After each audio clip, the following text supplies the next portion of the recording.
Ini adalah sesi perkongsian audiobook yang ke-12 daripada keseluruhan 26 perkongsian untuk bacaan buku Petualangan Kursi Ajaib ataupun Pengembaraan Kerusi Ajaib oleh Enid Blyton, iaitu versi terjemahan ke bahasa Indonesia daripada versi asal dalam bahasa Inggeris, iaitu Adventures of the Wishing Chair.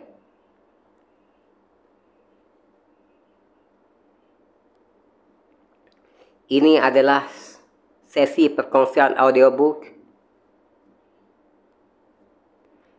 yang ke-12 daripada 26 sesi keseluruhan. Daftar isi kandungan. Petualangan Kursi Ajaib oleh Enid Blyton. Ilustrasi oleh Georgina Hargreaves. Daripada versi asal dalam bahasa Inggeris, Adventures of the Wishing Chair, copyright as to the text by Darrell Waters Limited, 1937. First published by George Newnes Limited, London, 1937. Copyright illustrations Deans International Publishing, 1984. Alih bahasa ke bahasa Indonesia oleh Widya Kirana. Penerbit PT Gramedia, Jakarta, 1986. Petualangan pertama, toko barang antik yang aneh. Petualangan kedua, Istana Raksasa. Petualangan ketiga, orang-orang kerdil yang jahil. Petualangan keempat, Ho-Ho, si tukang sihir. Petualangan kelima, Cingki hilang. Petualangan keenam, Negeri Mimpi.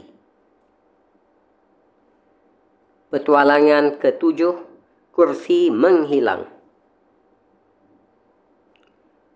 Petualangan ke-8, Si Kumis Hilang. Petualangan ke-9, Kiri-kiri si Nenek Sihir. Petualangan ke-10, Pulau Gaib. Petualangan ke-11, Pesta Tukang Sulap. Dan mari sama-sama kita ikuti petualangan Peter, Molly, Cingki dan Kerusi Ajaib dalam petualangan yang ke-12, Kursi Ajaib Bertingkah. Kursi Ajaib Bertingkah. Suatu hari pernah si kursi ajaib bertingkah. Hampir-hampir membuat Peter, Molly dan Cingki celaka. Sayap-sayapnya tumbuh di pagi hari ketika Peter dan Molly sedang asyik bermain ular dan tangga. Melihat itu, segera saja mereka naik ke atas kursi.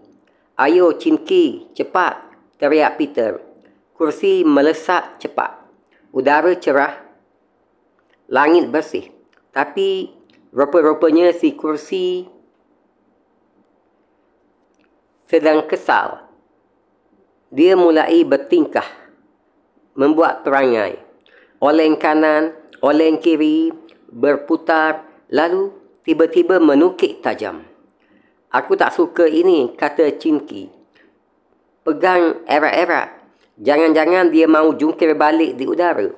"Kita pulang saja yuk," bisik Molly cemas. "Ah, jangan. Kita selalu senang bertualang," kata Peter. Kursi tetap bertingkah. Cingki benar-benar takut. Suatu kali, bahkan Peter hampir terjungkal. "Turun, mendarat," perintahnya. Kursi itu marah. Dia belum mahu turun, tapi dipaksa turun. Jadinya dia turun sambil menyentak-nyentak. Peter melihat ke bawah. Ada sebuah desa di sana dan mereka menuju ke atap sebuah rumah. Mudah-mudahan dia tidak mendarat di atap, kata Peter. Nampaknya dia mahu ke sana. Tapi yang terjadi lebih buruk daripada mendarat di atap. Kursi nakal itu berusaha masuk ke sebuah cerobong asap yang hangat mengepul. Tentu saja tak bisa. Cerobong itu terlalu sempit untuknya. Malahan, 3 kakinya terperosok masuk, sedang yang satunya tertinggal di luar. Macet. Chinky melompat ke atap, lalu membantu Peter dan Molly. Mereka duduk di atap, berpegangan cerobong yang hangat itu. Chinky kelihatan marah sekali. Tak kusangka, kursi ajaib mahu bertingkah konyol, dengusnya. Biasanya dia baik-baik saja. Lihatlah sekarang, kita terjebak di atap rumah orang, di desa asing. Oh, bajuku kotor, kena jelaga, desis Molly. Sebaiknya kita berteriak minta tolong, kata Peter. Maka mereka pun berteriak-teriak. Hai, hai, tolong, tolong. Tak lama kemudian, seorang kakek kerdil keluar dari sebuah rumah. Betapa terkejutnya dia melihat 3 orang anak kecil duduk di atap rumah. Ambil tangga dan tolong kami turun, kek, pinta Peter. Kerusi kami terperosok ke cerobong asap. Beberapa saat kemudian, kakek kerdil itu balik. Dibantu beberapa orang kerdil lainnya, ia mengangkut tangga yang sangat panjang. Ketiganya berhasil turun. Chinky lalu menceritakan apa yang terjadi. Penduduk desa memandang tak percaya. Masalahnya, kata Peter, bagaimana kita bisa membebaskan kursi itu? Hei, dia bergerak, dia mahu keluar, seru Molly. Memang demikian. Tapi makin dia bergerak, makin dalam dia terperosok. Tak ada gunanya, kata Peter sedih. Dia akan tetap terperangkap di sana. Tak ada cara untuk mengambilnya. Ah, jangan putus asa, kata Chinky. Kita panggil si pembersih cerobong.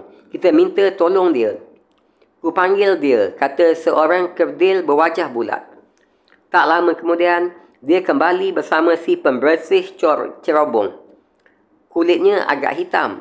Dia membawa tongkat-tongkat panjang dan sikat hijau serta tali-tali. Dapatkah anda mendorong kursi itu keluar? Tanya Chinky khawatir. Akan ku coba, jawabnya. Dia masuk ke rumah dan memasang sikat hijaunya di ujung tongkat. Lalu dimasukkannya tongkat itu ke dalam cerobong, disambung-sambung, hingga panjangnya mencapai kaki kursi itu. Chinky, Molly dan Peter menunggu di luar. Juga semua penduduk desa. Kursi terlonjak.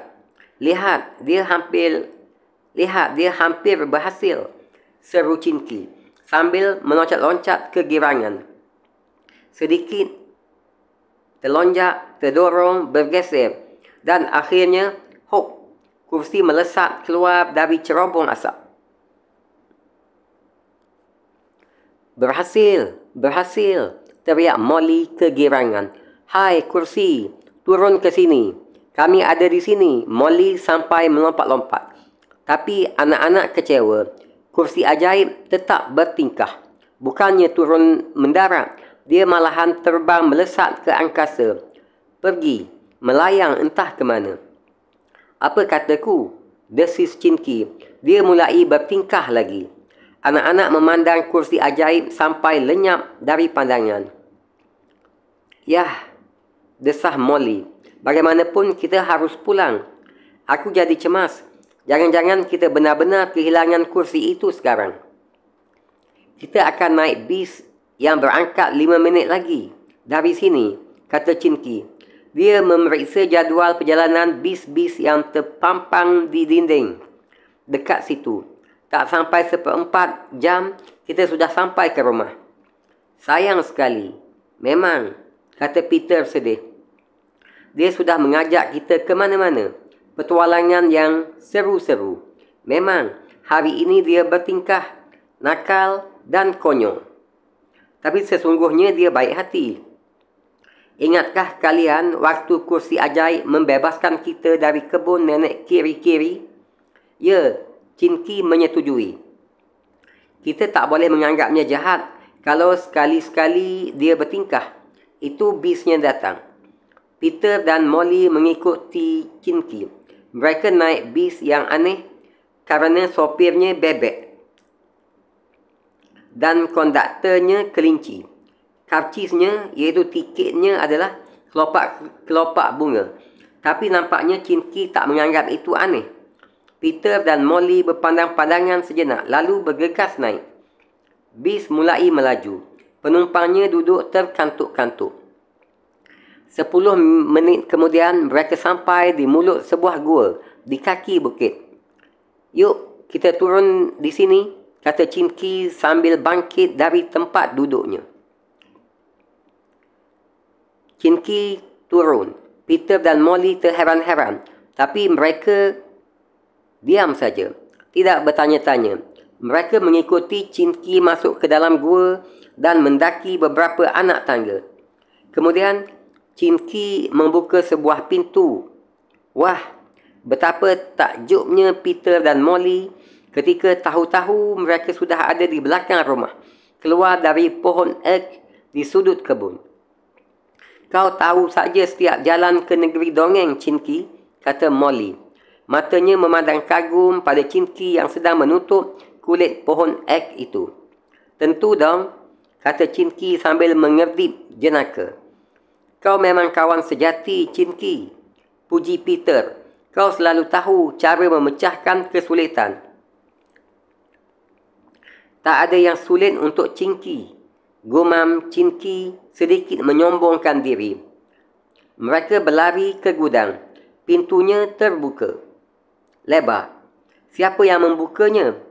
Dengan tak sabar, ketiganya menerjang masuk. Dan yang pertama-tama mereka lihat adalah si kursi ajaib. Peter, Molly dan Chin Ki ternganga keheranan. Wow, dia bisa pulang sendiri, seru Peter gembira. Sayap-sayapnya sudah hilang. Aneh, kursi ajaib pulang sendiri. Rupanya dia tak ingin meninggalkan kita. Kursi ajaibku tersayang, bisik Molly. Segera dia duduk di atasnya sambil membelai-belai kursi itu. Kami senang kau kembali.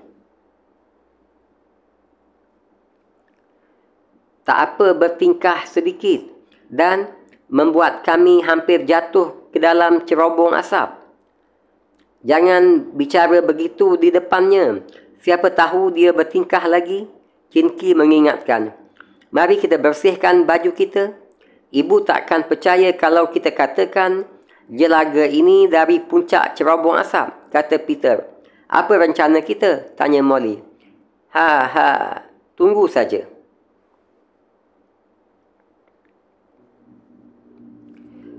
Sampai ketemu lagi dalam petualangan berikutnya, iaitu petualangan ke-13, si kuping lancip atau si telinga tirus. Terima kasih dan jumpa lagi.